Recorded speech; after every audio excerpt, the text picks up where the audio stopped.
So before I get going, talking about this, how many of you are in companies that have less than 250 employees and less than 36 million pounds in turnover? None of you. So this applies to all of you, most likely. Because as any of you that have chatted to your finance departments or are part of that know, you are obliged every 6 months to share your details about what you pay, etc. So you're in the right room. The funny accent is American, but I've come over here, live in London now a year through the pandemic. And what I'm going to talk to you today about is, what does it mean? What is the legislation about, and what is really the implications of late payments in an organization? Really, why it matters. A little bit of the history in the UK. 3 of the key impacts on procurement, and give you a picture of a slightly different model of approaching solving this problem, but really also solving the P2P problem, looking at using a financial foundation rather than a procurement-driven, but really looking at a financial foundation for P2P, and suggest to you perhaps some next steps. So back in 2007 or so, the government started really taking a look at the cost of late payments to the UK economy. As you guys probably know, something like half of the employment in this country comes from small businesses, businesses with less than 50, 60 employees. And these are some of the latest quotes from Federation of Small Business. 50,000 businesses close every year due to late payment. 23.4 billion worth of late payment invoices are owed to firms across Britain. That's more than the whole media and publishing industry of the UK and close to our aerospace industry. It's not small numbers.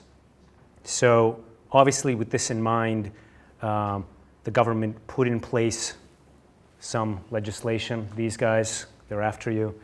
And really started to try to put some teeth around either shaming people into paying on time, or in the case of organizations that had government contracts, actually enforcing it with rules around who they would contract with.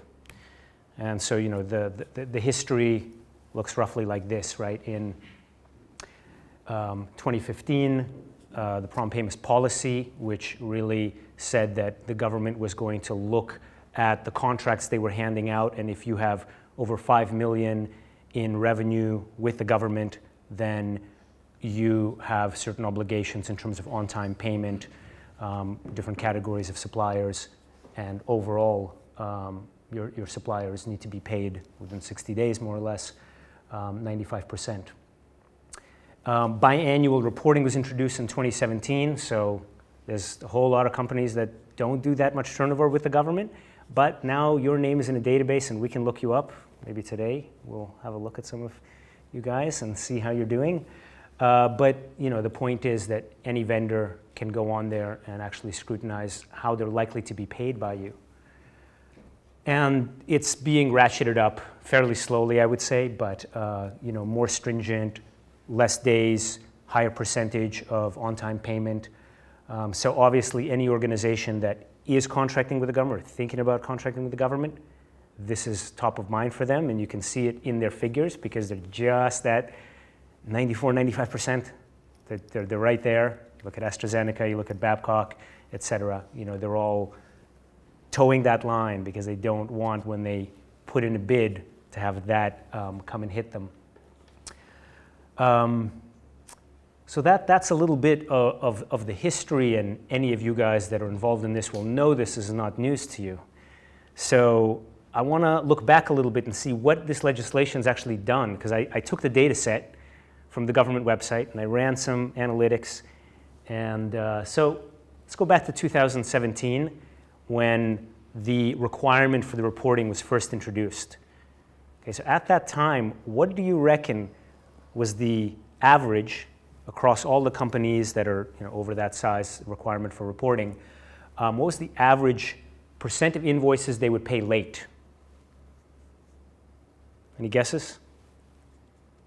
You reckon 50% late, 40% late? 70? 70 late. It's not quite that bad, guys. 35%.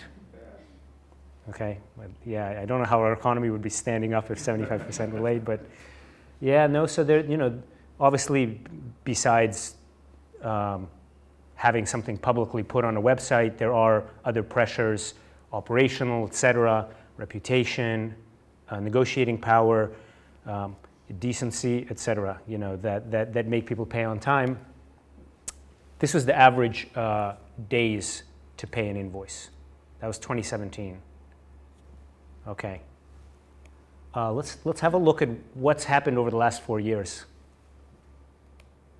Right, so 35% went down to 27%. Trending in the right direction, rather slowly, but yeah. And 48 days went to 37. Looks like a bit of a plateau there, but you might understand COVID and whatnot. So things are going in the right direction, and I think, what's happened here? Let's try that again. Yeah. The prompt payment code, which is voluntary, something that you can sign up for that says that you're going to pay within 95% within 60 days. Interestingly, right before I came in here, met somebody who signed up. Why did you sign up? It's important for our reputation. We want to put that, it's the right thing to do. We want people to know that this is what we're doing. So that's increased. There's about 263 organizations, not a massive number, but obviously there is some cachet in that. So, I mean, when we think about paying suppliers on time, there are carrots and sticks in this, right? There's obviously things that can go bad if you're not paying on time, such as operational harm. That's, I think, the biggest worry of anybody. Before I came in here, chatting to a company of 16 billion revenue, pharmaceutical, and why do you care? You're in procurement. Why do you care about finance and all of that accounting? Yeah, it's irrelevant. Doesn't matter. But they better pay on time, because when I get put on hold, that has an operational impact. That costs our business. Yeah. So that's of course the biggest stick that you're getting potentially hit with, that risk. Reputation, how that will play in negotiation, renegotiations, etc., because there is a cost of capital to your suppliers. Also, if smaller suppliers know that you pay very late, they simply might not do business with you. And that really does happen. And lastly, value leakage. So I'm sure folks in this room working in procurement, sourcing, et cetera, you work very hard to find the right suppliers, to negotiate good terms, to get the right things in place, contracts, et cetera. You get everyone buying on POs, all of that happens. And then, well, there's so much volume and people are busy and we need to pay on time. That's the most important thing. So let's just set 5% tolerance and get that stuff through. If it's less than 500 pounds, fine, just pay it. Now, what is that doing to all of the work that you've done? You're not really having adherence. You're having adherence to generating a PO, but not to the prices that you've set. So I've kind of talked a lot about the stick. Obviously, on the side of what are the positives from paying promptly. I mean, one big one is when you can set up prompt payment terms and actually, on the one hand, make sure that your suppliers are getting paid on time. On the other hand, give them an opportunity to bring in capital that's potentially easier, less expensive than they could be getting for something that they're going to get paid anyways. So, roughly 13% of the UK market suppliers take prompt payment discounts, and a lot of it really comes down to whether you've got your house in order to be able to take advantage of that, and that's something I'll be talking about a bit later. But both carrot and stick, there are good reasons to get the house in order. Operational impact, what I mentioned, getting put on hold. And if you think in your organization, how many times over the last year was there an escalation where a supplier actually threatened not to deliver goods and services because they weren't being paid in a timely way? If that's happened even a couple of times, that's starting to hit your clients, right? And we did an analysis asking organizations, in your organization, do you ever have knock-on effects from not paying your suppliers in a timely way that actually impacts your clients and the contracts that they would sign with you? And we were quite surprised by this outcome. So, there is a real operational risk from something that's, in some ways not your business. You guys are procurement professionals, right? But finance need to really be aligned very, very closely to you. Otherwise, that has some major impact. Obviously, reputational impact. So we're going to have some fun in here and pick somebody in the room. We're going to Google your latest report, last 6 months. How are you paying? Any volunteers? No? Okay, I didn't think anybody would be really keen on this, so I just picked 2 companies somewhat at random. So let's have a look. So that's JCB, Power Drill, stuff like that. But any of you guys are on here, right? So average time to pay an invoice, 52 days. Invoices not paid within agreed terms, 44%. Right. So if I'm in a sourcing event with this company, I might take a look at that. And when we're talking about, we want 60-day terms, we want 45-day terms, I might bring this up. I might be concerned about this. If I'm a much smaller supplier, certainly I'm concerned. Let's look at the other one that we had. I need to switch. Yeah. Makita, a direct competitor, 42 days, that's better. 4% paid late. Right? These guys have their house in order. So which one am I going to want to contract with if I can? And which one am I going to be easier on in terms of looking at what is my cost of capital, et cetera. Interestingly enough, they also use Medius for AP automation and purchase to pay. But yeah, just a coincidence. Right, so moving on from that, yeah, again, this is some of the research we did recently, the impact of late payments on the supplier relationship. You guys will know of this. And then lastly, what I mentioned, value leakage, right? So again, being able to actually have a really strong finance function that supports, that does really effective, efficient three-way match. And efficiency is key here because when people get stressed and the pressure is on in terms of timing, then you just start to pass things through and approve them, and tolerances grow.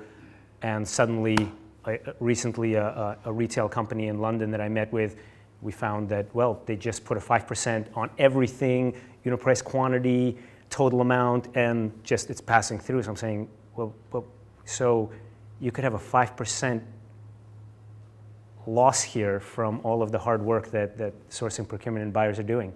Yeah, we're not efficient enough, right? So this is what it's about, and all of this is really leading up to the argument I want to put to you today, which is that AP, which is sort of like, who cares that they're just meant to do these transactions, but I contend that a strong AP supports a really strong procurement by allowing you to really focus on price variances, to hone down on it, to give people time so that all of the easy stuff is getting passed through automatically and they can focus and really have rigor around what you all have done well in procurement and sourcing, and really support that with finding the problem suppliers, price variance reporting, and really looking at staff issues in terms of purchasing processes, et cetera. AP automation, I'm not going to go into this in detail, but there's quite a lot to it, and it's developed to a quite high level now with, obviously e-invoicing and supplier PO flips and all of that, but also very strong technology around digitizing line level details, three-way match engines, all of that kind of stuff. The point of all of this ultimately is to make sure that you can highly focus your organization on adherence to what you've negotiated with your suppliers and get the benefit of all of that activity. It relies, besides all of the technology on the front end to get invoices digitized and to pull in direct and indirect PO data. It's lovely that you've got a great purchasing portal for office supplies and whatnot, but actually you need to be able to have really good adherence for all the spend that you have, right? Most of that in a lot of organizations will be direct. So having a workflow solution that can actually suck in all of the PO and goods receipt data, match that up and bring high efficiency there, so you can also make sure that that highest element of spend is having strong adherence and low tolerances. That's really key. So I want to show you a few examples of folks that have done this quite well. Toyota, so 97% touchless processing in the financial shared service center. And what that really means is, there's 2.5 people with this powerful engine that's doing all of the technology behind the scene, AI, machine learning, all of that stuff to make sure that lines are getting matched and any issues are getting sent out to the right buyers. But really, that's time back for them to go work with suppliers, to update their pricing, to ensure that adherence is strong in the business, and to really be a support to the procurement function, because it's not dealing with a lot of manual activity and follow-up and poking people. It's just focusing on where there are real problems that can be sorted. Siva Logistics, 25% in category savings, and again, that's supported by having a really strong finance function with automation to be able to ensure that all of the hard work in those different categories is being adhered to. I think those are two quite good examples where the organizations saw that there was leakage in terms of that process and really put in place strong financial foundations to purchase to pay. Ultimately, you all have seen this kind of thing from, I'm sure, every source-to-pay vendor, right? It's linking everything up. It's making sure that when you source the pricing and everything that's coming from the supplier that you've selected goes into a purchasing portal, and people are purchasing based on that pricing to the preferred suppliers, and then ultimately that is being very strongly matched in the finance function. So this is what it's about. And it's something that everyone's been talking about and doing for over a decade, right? We've got Maverick Spend. We're going to put in place all of these systems. Any kind of purchase is going to go through a PO. It's going to have the due diligence, et cetera, et cetera. And ultimately that's going to mean that everything will get matched and finance will be sorted, because every no PO, no pay. What's the problem? Why do we have issues in AP? Why should this be? It's just because people aren't following the process in procurement. If they did, everything would be beautiful. But we know that actually, I see some smirks. Actually, it's very hard to do. It's very hard to get all the different buyers in a complex organizations to really adhere. And you get a lot of retrospective POs, or again, if you have problems in the finance function where things just need to get paid on time, because that is the ultimate thing. Again, you start to raise that threshold, you start to just use retrospective POs, and things look like they're following a process, but actually they're not. And what I want to suggest to you is an alternative model to really putting in place a strong purchase-to-pay solution, and that is with a financial foundation. Yeah. So we think that if you can either start off with or in parallel, but really make sure that you've got the financial gatekeepers of the organization with the tools to be able to ensure that any kind of spend that's coming in from your suppliers is being digitized, is being immediately visible in budgetary reporting, accruals, cash forecasting, and with strong matching capabilities. Now you can actually see what's going on. Now you actually really have your eye on where there are issues. Regardless of how the change management is going with getting all the suppliers on a portal and getting everyone buying through your purchasing tools and all of that, you have a foundation that everything is going to go through, and where you can have a high level of visibility at a very granular level as well at what is your spend across all of your suppliers. So that is really, I hope, the thing that you go away having a think about. Is this kind of model, and I'm not saying it's the only one, but is this kind of model perhaps one that fits in the organization you have?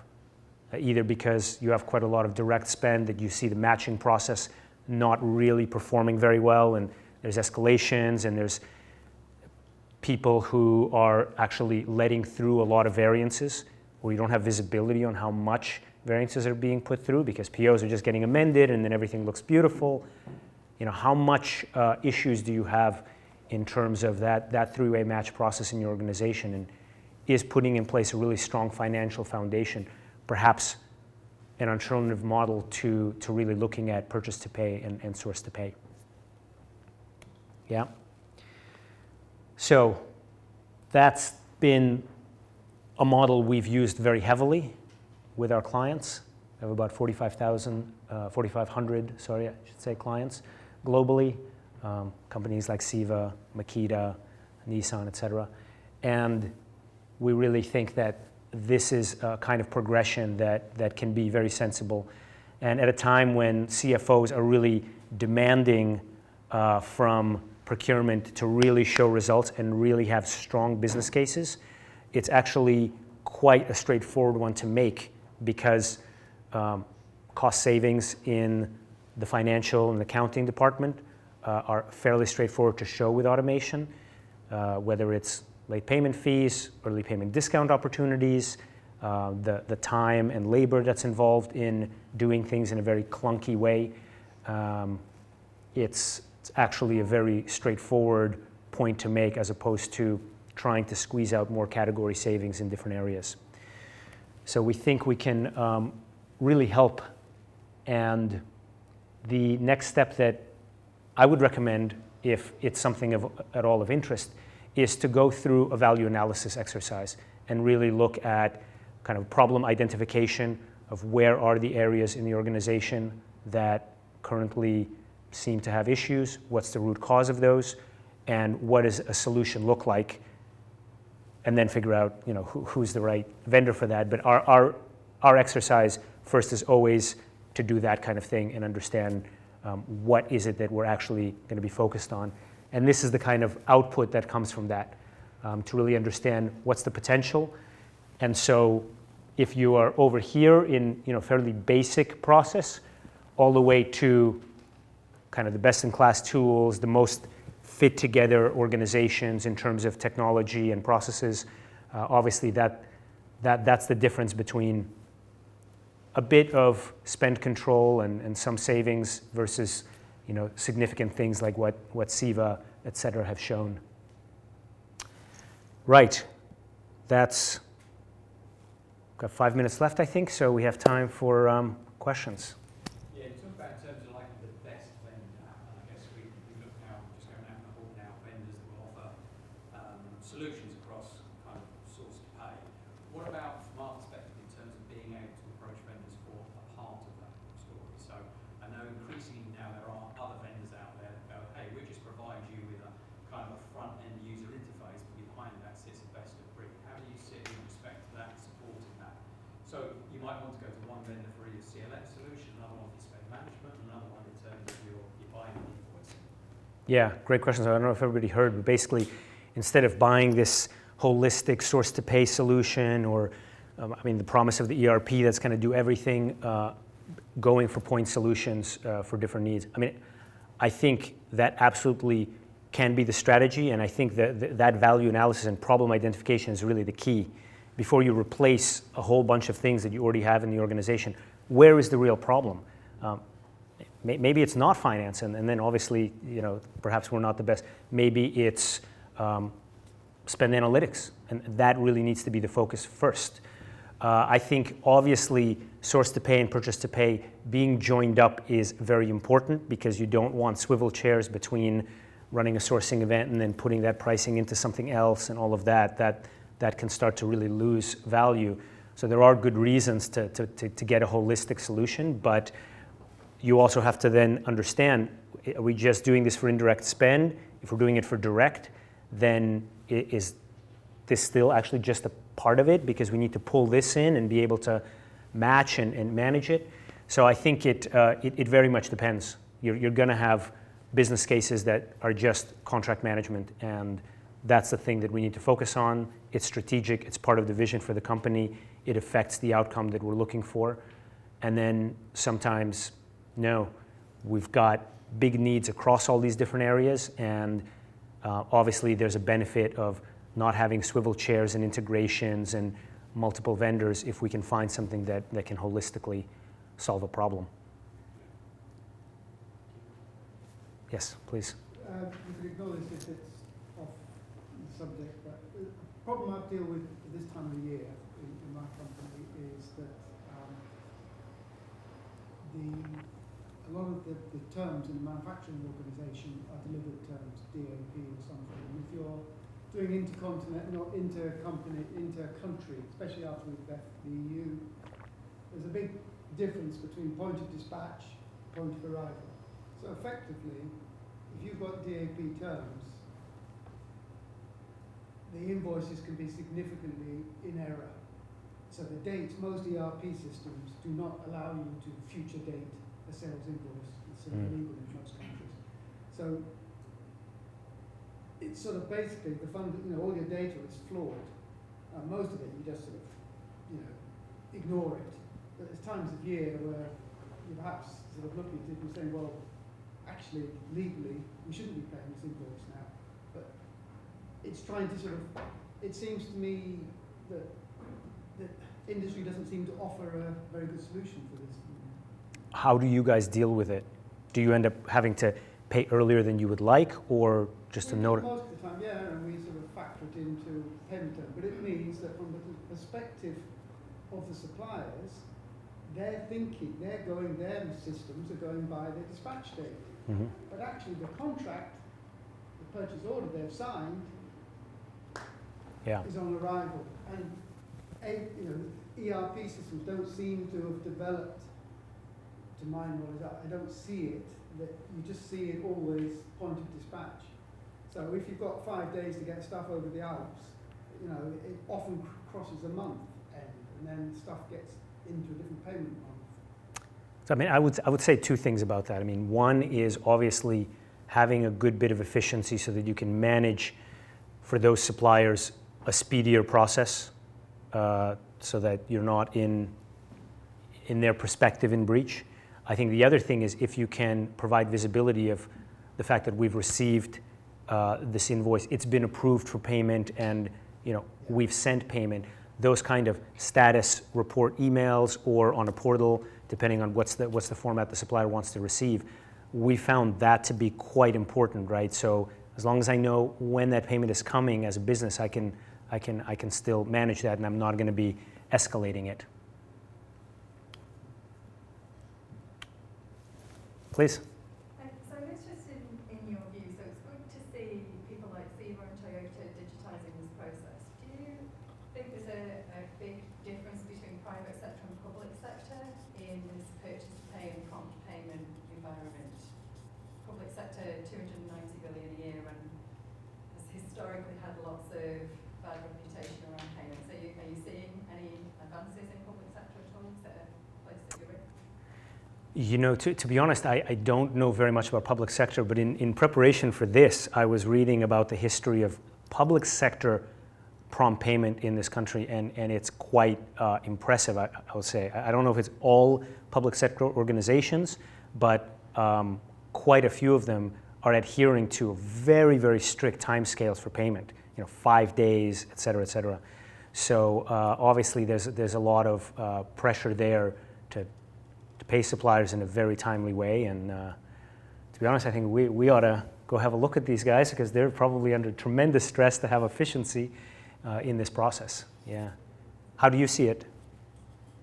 So smaller providers that we recently polled, a few hundred actually, so a really small section said it had improved, but actually two things had happened during the pandemic. So lots of public sector organisations had increased their payments so that they could pay quicker, more immediate. Actually, that seemed to have tailed off. Yeah. As the pandemic sort of went through, and there's lots more factoring going on, I think, in smaller providers in public sector at the minute. Mm-hmm. People are paying to get their money in, which is not great. And the transparency just doesn't exist, is my experience. You can't see what's coming when you make the card cash payments. Yeah. Thank you. Right. Anything else? Other questions? It's a good chatty room. All right. Well, then I'm going to give you a little bit of time back. We made it snappy. And yeah, thank you for your time.